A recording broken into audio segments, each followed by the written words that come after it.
Youth Justice and Victim Support and Minister for Corrective Services. Mr Speaker, we promised to make Queenslanders safer. We promised this in opposition. We promised this in government. And this week we handed down a budget that delivers on that promise, that put victims front and centre, that invests more than ever before in youth crime fighting programs and delivers the foundations for a fresh start for Queensland. Our budget means more early intervention to turn young lives around before they fall into a cycle of crime, more rehabilitation programs to break the cycle of crime, and more critical supports for victims of crime. This budget puts Queenslanders first. And Mr Speaker, you don't have to take my word for it. Stakeholders right across the state welcomed the investment we are making.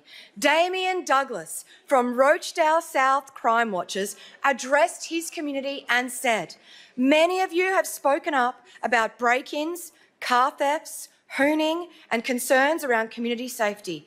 This budget signals that help is on the way through more boots on the ground, better technology and stronger victim support systems."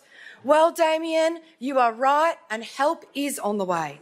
And this, Mr Speaker, is what Queenslanders deserve, because what they got from those opposite is not one, not two, but 4 crises: a youth crime crisis, a housing crisis, a cost of living crisis and a health crisis. And disappointingly, Mr Speaker, we heard the Leader of the Opposition yesterday deliver an hour-long speech that should have outlined his alternative plan to fix the youth crime crisis. But not once did he even acknowledge victims of crime.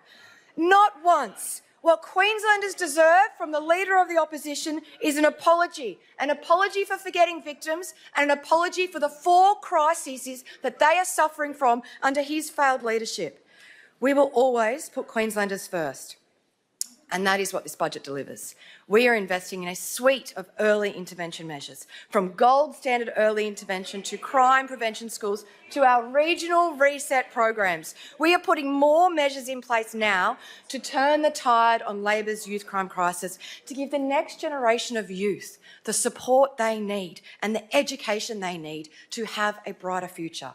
We are investing in effective rehabilitation programs, from staying on track to circuit breaker sentencing to our youth justice schools. We are giving youth offenders the best chance to turn their lives around.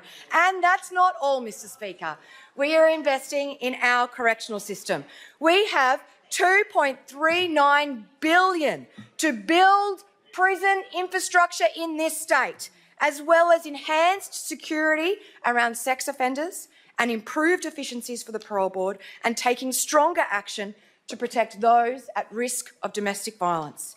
Mr Speaker, Labor failed Queenslanders, and this budget, the Christopher government's first budget, is a major step in restoring safety where you live and reducing the number of victims of crime in this state.